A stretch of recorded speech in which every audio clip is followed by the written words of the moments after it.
L'agriculture de précision, c'est une agriculture qui utilise la technologie pour mettre beaucoup moins de pesticides, d'intrants azotés dans le sol.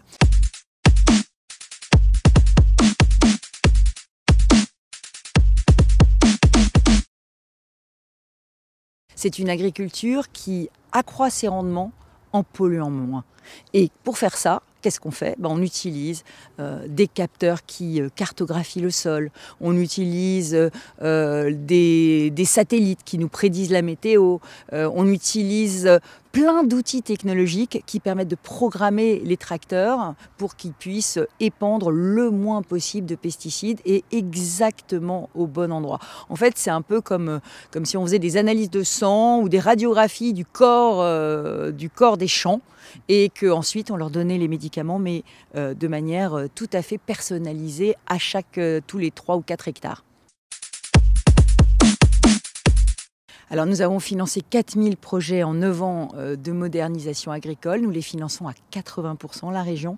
Et pourquoi on les finance? On les finance parce que l'agriculture, c'est la prunelle des yeux de l'Île-de-France depuis le Moyen-Âge. Nous sommes une grande terre agricole. Nous avons 50% du territoire de l'Île-de-France qui est agricole. Les Franciliens l'oublient parfois. Et il faut aussi qu'on améliore le bilan carbone de l'agriculture et ses rendements.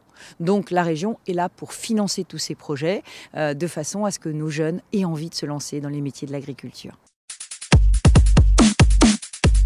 C'est un vrai partenariat entre les agriculteurs et la région. C'est aussi un partenariat avec l'Union européenne, puisqu'on est allé chercher des fonds européens pour moderniser nos exploitations. Avant, la région était dernière, juste devant Mayotte, pour les fonds européens collectés. Là, aujourd'hui, nous avons récupéré 15 millions d'euros pour nos agriculteurs, 80% de plus d'argent pour les aider à se moderniser. Et objectivement, c'est spectaculaire. Ça veut dire qu'on a des meilleurs rendements et on pollue beaucoup moins.